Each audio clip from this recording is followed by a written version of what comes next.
И Синот Божи Исус Господ рече: Јас сум патот, вистината и животот, никој не доаѓа кај Таткото освен преку мене. Затоа одете по целиот свет, поучувајќи и проповедајќи го Евангелието на секоја личност до најкрајните делови на земјата. InTouch, поучувачка служба на доктор Чарлс Стенли. Следно на програмата InTouch, соочување со крстот. Зошто некој би сакал да даде ваква изјава? Единственото нешто со кое некогаш ќе се паламо животот е крстот на Исус Христос. Тој е символ, тој е амблем на она што ние како верници веруваме. Зошто некој би сакал да даде таква изјава? Апостол Павле го кажал тоа затоа што разбирал нешто за природата и значењето на крстот. Дека кога гледал на се друго во животот, вели дека единственото нешто со кое знам дека вреди да се фалам е крстот на Исус Христос. Сега ги гледам на црковните камбанарии, ги гледаме на витражи. Луѓето ги носат околу вратот на златни синџирчиња, ги гледате на маички, ги гледате на секаде. Сега, важното не е дека не треба да го носите околу вратот или да го ставите на камбанаријата. Сите тие работи се во ред, она што Бог го бара. Тој бара луѓе кои го имаат крстот во својот ум, во своето срце и на своите усти. Тоа е местото каде што Бог го бара крстот. Затоа сакам да свртите во прво послание до Коринтијаните, глава 1, почнувајќи од 18 стих.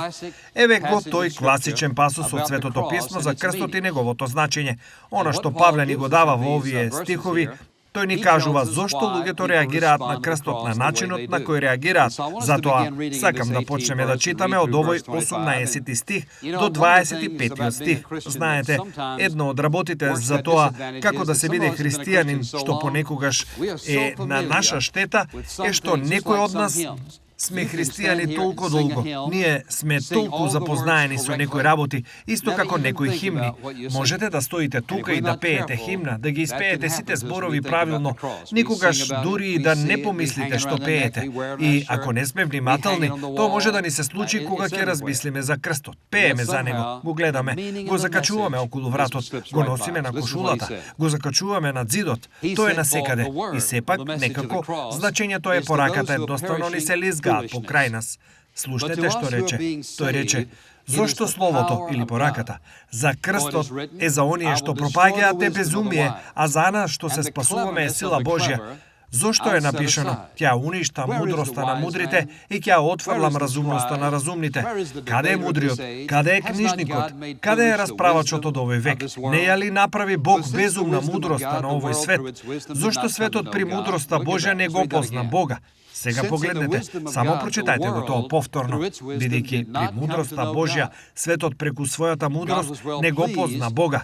Бог беше многу задоволен преку безумието на проповеданата порака да ги спаси оние што веруваат. Зашто навистина евреите бараат знаци, а грците бараат мудрост, но ние го преповедаме Христос распнатиот, за евреите камен на сопнување, а за незнабожците безумство, но за повиканите и евреи и грци Христос е Божјата сила и Божјата мудрост.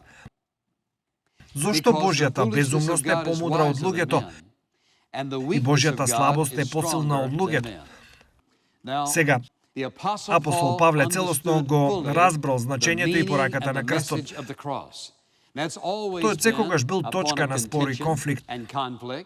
И она што Павле го кажува овде во овој пасус е дека тоа е една од главните причини зошто луѓето го отфрлаат крстот, кога сме соочени со крстот. Соочени со крстот, една од причините зошто го отфрлате е затоа што за нив е глупост. Нема смисла. Зборот глупост овде е зборот од кој го добиваме зборот морон. На грчки токму така се пишува. Морон, морон. Тоа значи дека нешто малку недостасува. Нешто недостасува овде некаде. Она што го кажува е дека една од причините зошто бил отфрлен во неговото време било затоа што тоа изгледа глупаво. Сега ни е тешко да го разбереме разбереме тоа затоа што имаме цела Библија, ја имаме од Битие до Откровение. Ние го имаме откровението од Бог, но мора да се вратите во времето на Павле, во времето во кое живеел Исус Христос и поставете си го прашањето: дали вие и јас бевме едни од оние кои го прифатија Исус Христос, разбирајќи што значи крстот во тоа време? Сега, една од главните причини зошто тие не веруваа во Исус Христос како Син Божи и не веруваа во пораката за крстот е затоа што не го разбираа. Тие не разбираа кој е Исус. Тие не разбираа зошто дојде. И така, од нивна гледна точка, кој беше тој? Тој беше патувачки проповедник, но имаше многу од оние кои поминаа низ тоа. Тој беше столар од Назарет, имаше многу столари. Тој беше учител и наводно многу извонреден учител, но имаше многу од оние кои поминаа низ тоа. Она што не го разбираа е дека ова беше Бог во човечко тело. Она што не го разбираа беше дека тој беше повеќе од столар. Тој беше Бог во мисија да го искупи човештвото. Значи, тие не разбираа кој е тој. И така, она што го откриваме денес е дека луѓето понекогаш имаат исти фрустрации. Тие мислат: сега, почекај малку, ти очекуваш, бараш од мене да верувам во некој што умрел пред 2000 години и очекуваш некако да верувам во тоа. Некој што умрел пред 2000 години, кој е историска личност, кој е како сите други религиозни водачи. Каков ефект може да има тој врз мојот живот денес? Гледате, тие не разбираат кој е тој и не разбираат зошто дошол и не го разбираат значењето на неговата смрт. Сега, многумина од нас често пати имаат идеја дека затоа што живеат во оваа земја, затоа што живеат во оваа нација, дека сите тука го слушале Евангелие. Сите разбираат зашто станува збор со крстот. Не, немаат никаква земска представа за што се работи. Има луѓе кои имаат крстови над зидовите во нивните спални соби, во дневна соба или во сала во нивниот дом некаде. Немаат никаква земска представа што значи. Изгледа добро. За нив е религиозна, еден вид икона. Тоа символизира нешто религиозно. Можеби ќе ги направи свесни за фактот дека Бог е присутен, или дека е Бог, или го носат околу вратот и ќе го извлечат и бакнат, или ќе се прекрстат, што и да е. Но сакам да размислите за нешто. Честопати овие символи се символи и само символи, затоа што ние не го разбираме нивното значење.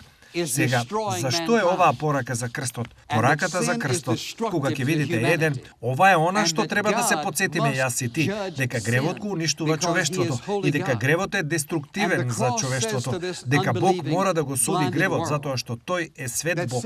Крстот му кажува на овој неверен, заслепен свет, дека гревот е толку лош што семоќниот Бог го испрати својот еднороден син Исус и го постави на крстот. Тој грев беше осуден во тој ден и во тој момент од семоќниот Бог, дека казната за гревот беше платена, долгот за грев на светот беше платен во тој момент на Голготат, надвор од зидините на Ерусалим. Тој човек е одделен од Бог поради својот грев. Човекот е осуден поради својот грев.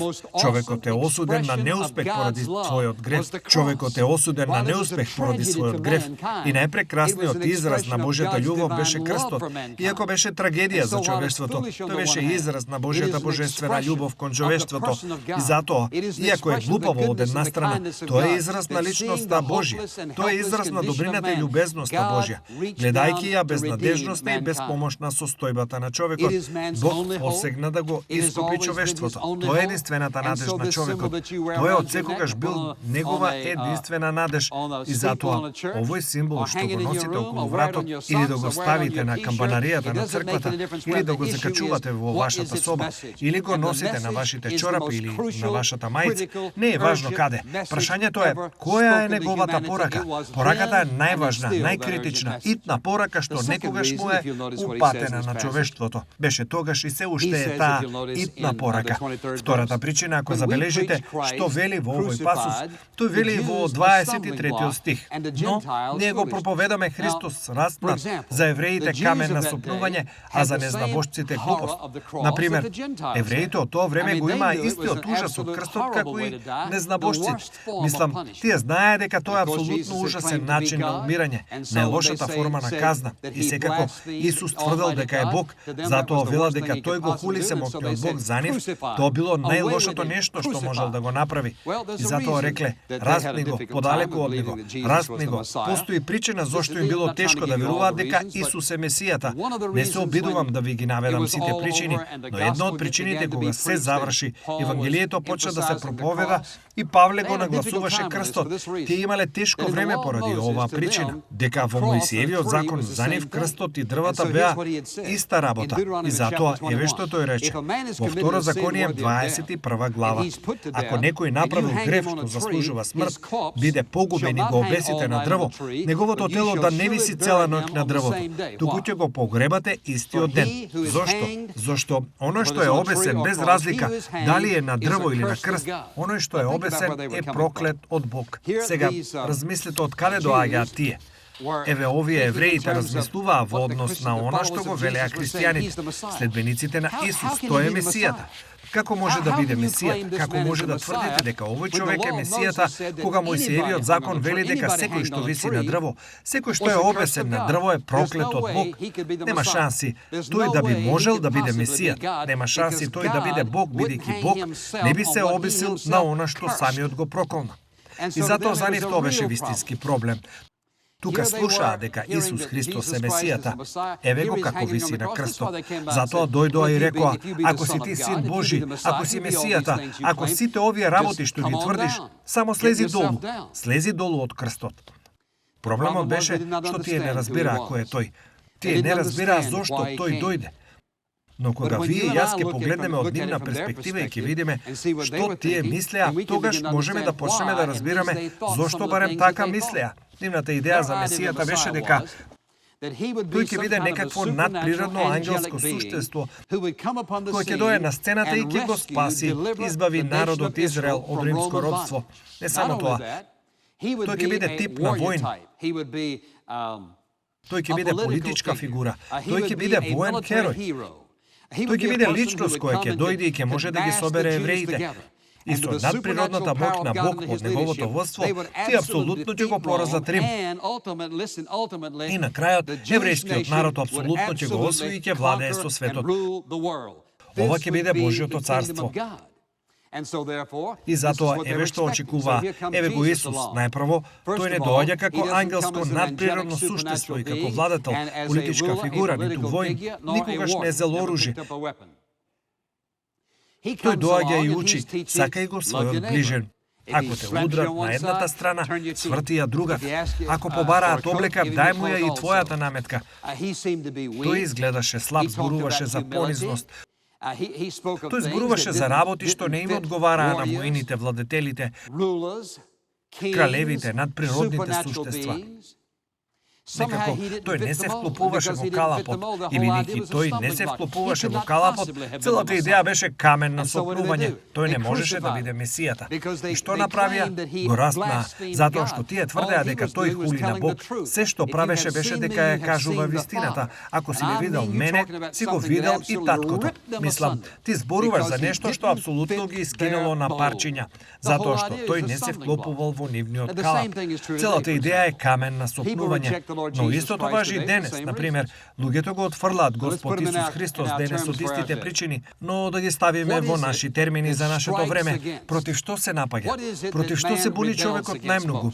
Кога некој ја слуша пораката за крстот, тоа е порака за грешната состојба на човекот, неговата безнадежна, безпомошна состојба и дека Бог со својата љубов го испратил својот еднороден син, го приковал на дрво, го ставил целиот грев на целото човештво врз него и го распнал. Се одвоил од него, нека го плати долгот и да го спаси секој што е спремен да верува. Што е тоа во таа порака што ги тера луѓето да се бунтуваат? Еве што е тоа. Сакаш да ми кажеш дека очекуваш да верувам во Бог, во кого верувам дека е Бог, дека овој Бог ќе ме прифати од едноставна причина, што јас само да верувам дека го испратил својот син на крстот и ако јас верувам во него, дека ќе бидам спасен. Мислам, што е со мојот дел. Сега, внимавајте, човечката природа е толку корумпирана. Човечката природа е толку зла, човечката природа е толку уништена од вистината, дека се во мажот или жената се бунтува против идејата дека можат да бидат прифатени од Бог и да не морат да прават нешто. Што е тоа? Тоа е човечка гордост. Човекот сака да направи нешто. Зошто? Затоа што ако може да направи нешто за Бог да го прифати, се чувствува подобро. А причината зошто се чувствува подобро е заради што тој има удел во сопственото спасение. Се чувствува подобро кога може да направи нешто во врска со тоа. Тоа е изведба. Човекот сака да се покаже. Човекот сака да заслужи.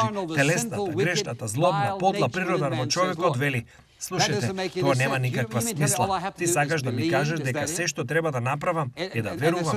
Дали е тоа? И тоа е камен на сопрување. Она што е камен на сопрување, она што нема никаква смисла за неверниот свет, е тоа што тие не морат да прават ништо. Тие велат: почекај малку. Сите други религии имаат систем. Систем на верување што бара прописи и правила. Вие живеете според ова. Вие одете во црква во одредено време или што и да е. Сите овие правила и прописи. И така се прифатени од Бог. Единствениот проблем, кога ќе ги направат сите овие правила и прописи, ќе ги спроведат најдобро што можат. Тие не можат да ви кажат дека нивниот Бог сигурно ќе ги прифати. Никогаш нема вистинска гаранција за нивната форма на спасение, бидејќи нема такво нешто освен еден вистински Бог. И затоа тоа е камен на сопнување за луѓето денес. Тие сакаат да работат за тоа. Тие сакаат да направат нешто и да кажат дека нема представа. Сега размислете за контрадикцијата на ова за момент. Постојат луѓе кои припаѓаат на религиозни групи и кои имаат крстови, например, во нивниот дом, на нивните црковни камбанари, во нивните соби или во нивните приврзоци за клучеви, каде и да е. Сега пораката на крстот е оваа.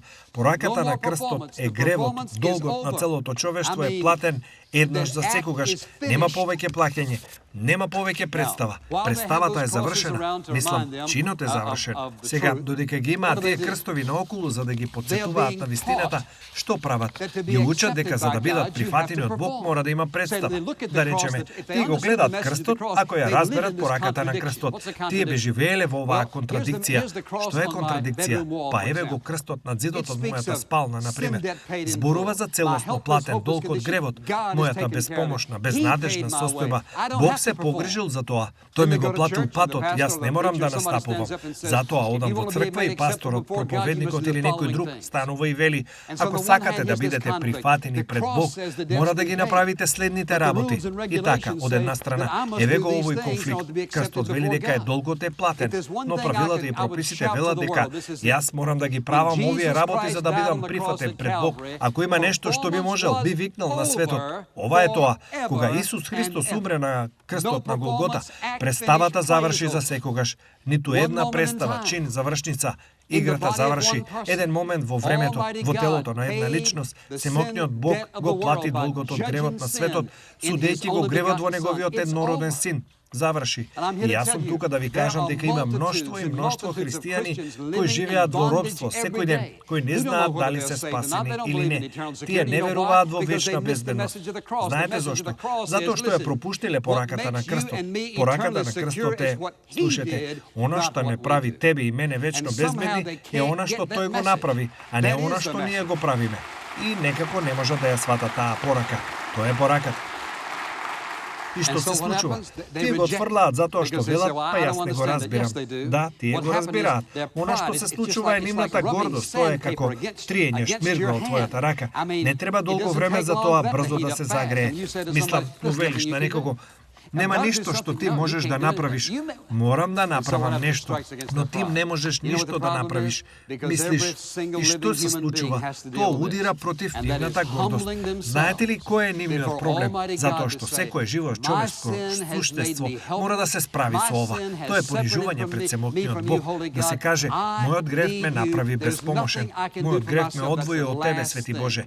Ми требаш. Нема ништо што јас можам да направам за себе. Тоа е последното нешто што гордоста некогаш ќе го признае. Гледате, најпрво од се, човекот не сака да се откаже од својата гордост. Второ, нешто од кое не сака да се откаже е контролата. И кога вие и јас ќе дојдеме кај Господ Исус Христос и ќе го прифатиме како наш личен спасител, она што во суштина го кажуваме е не само дека верувам, и ако навистина верувам дека Господ Исус Христос е мој личен спасител, што сакам да направам? Сакам да му го дадам својот живот, само да му го предам предадам својот живот. Сакам тој да биде Господ и Господар на мојот живот.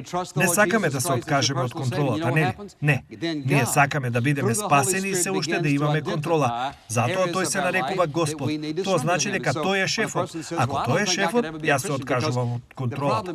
Дали тоа значи дека морам да се откажам од контролата на цел куп работи пред да бидам спасен? Не.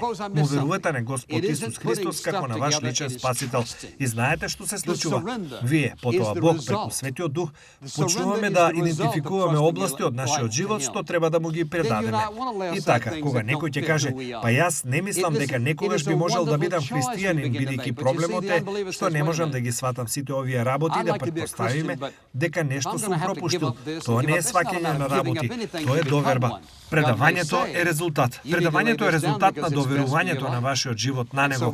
Потоа ти и јас сакаме да ги оставиме настрана работите што не се вклопуваат во тоа кои сме ние. Слушате, тоа е прекрасен избор што почнуваме да го правиме. Но гледате, неверникот вели, почекај малку, би сакал да бидам христијанин, но ако морам да се откажам од ова и она, не е прашање на откажување од нешто за да станам некој. Бог може да каже, треба да го дадеш ова затоа што е најдобро за твојот живот. И затоа не сакаме да се откажеме од контролата. Затоа луѓето го отфрлаат Евангелието. Слушайте, тој рече во 18 стих, зашто словото за крстот, за оние што пропагаат, е глупаво. За оние од нас кои веруваат дека тоа е Божјата мудрост, гледаме како ние ја гледаме пораката за крстот како мудрост, ја гледаме пораката на крстот како силата Божја, што го трансформираше нашиот живот. Еве што сакам да ве прашам. Ако ја отфрлиш пораката за крстот, кажи ми, пријателе мој, на што ќе се потпреш кога ќе застанеш пред Бог? Ќе кажеш, па ќе го направам она што секој го знае. Бог ќе го мери моето добро и моето лошо. Не, слушайте внимателно. Ако Божиот суд беше да го мери доброто наспроти лошото, крстот ќе беше ужасна грешка. Зошто Бог би го испратил својот еднороден син на светот и да го остави да биде распнат и да умре со таква ужасна смрт?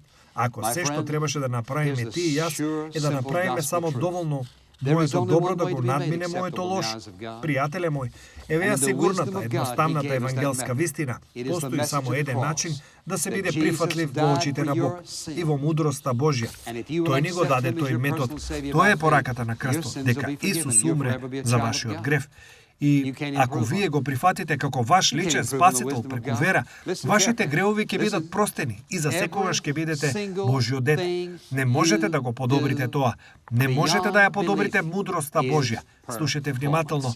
Секое нешто што го правите надвор од верувањето е изведба. Сега, што прави тоа? Тоа ве внесува во механизмот на обид да се спасите. И тоа не функционира така. Затоа, мојата гордост мора да попушти. Мојата контрола мора да попушти. И морам да бидам спремен да умрам за минатото и да дозволам Бог да го промени мојот живот на кој било начин што тој смета дека е соодветен. Нема друг начин. Ако имаше, ќе ви кажев. Нема друг пат. Ако имаше, ќе ви кажам. Тој рече, дојдете кај мене сите што се трудите и сте обременети и јас ќе ве одморам. Павле го кажа тоа вака. Секој што ќе го повика името Господово ќе биде спасен. А Исус го кажа тоа вака. Зборувајќи за својот татко, тој рече, зошто Бог толку го возлюби светот, што го даде својот еднороден син, за секој што верува во него да не погине, туку да има вечен живот. Тоа е дар за изведба. Тоа е дар на Божјата љубов. Тоа е дар што ви се нуди вам, кои сте спремни да верувате. Ако сте биле благословени од денешната програма, ве молам посетете не на веб страната intouch.org.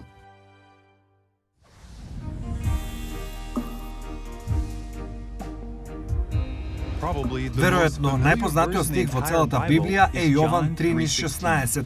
Зошто Бог толку го возлюби светот, што го даде својот еднороден син за секој што верува во него да не погине, туку да има вечен живот.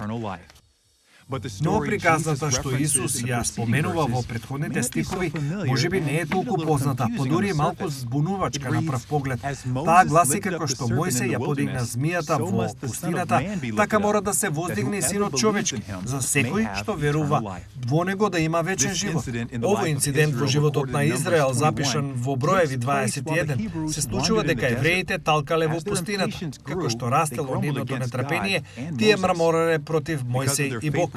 Поради нивната неверност, 6 стих вели, Господ испрати огнени змии меѓу народот и тие го касаа народот, така што многу израелци умреа. Кога сватија дека Бог испратил божествен суд, народот се покаја и го замоли Мојсей да се заложи за нив. Како одговор, Бог му наложи да направи огнена змија и да ја постави како знаме. И ќе се случи секој што ќе биде каснат, кога ќе ја погледне ќе живеа.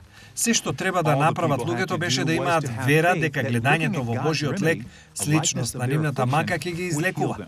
Ова може да изгледа чудна заповед, бидејќи е тешко да се види зошто или како она што ги мачеше сега беше предмет на нивното лекување. Но тоа е поентата што Исус се обидува да му ја каже на Никодим во Евангелието според Јован. Бронзената змија на столбот во средината на логорот била лесна за гледање и пристап.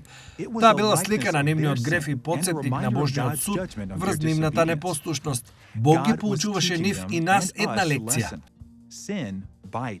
Гревот гризе, тој боцка, тој убива, а лекот за нашиот престап е исто како и за народот на Израел. Вера во Бог преку неговиот син, Исус Христос. Исус беше воздигнат на крстот. Тој стана проклетство за нас, за кога ќе се свртиме кон него со вера, да најдеме исцелување од смртоносната клетва на гревот. Доктор Стенли сумираше што значи ова за верниците денес. Како може Бог, кој е свет и не може да гледа на гревот кој ги мрази сите гревови и е оделен од него, како може Бог кој е свет да всади, односно да му даде на неверникот нов живот и сепак да биде свет? Тоа е она што Исус го објасни во два едноставни стика и Никодим ја свати поентата. Тој рече, како што змијата беше подигната на столбот, така ќе биде воздигнат и Синот човечки. И сите што веруваат во него, и еве го начинот на кој Бог може да земе грди, злобни, подмолни, балкани грешници и да ги направи свети. Христос го поднесе долгот за гревот на светот на крстот во еден драматичен вечен чин и секој од нас кој го прима него преку вера како наш спасител го добива дарот на вечен живот. InTouch, водејќи ги луѓето низ светот во поголемо заедништво со Исус Христос и зајакнувајќи ја локалната црква. Оваа програма е спонзорирана преку службата InTouch и е овозможена преку Божјата благодат и вашите верни молитви и дарови.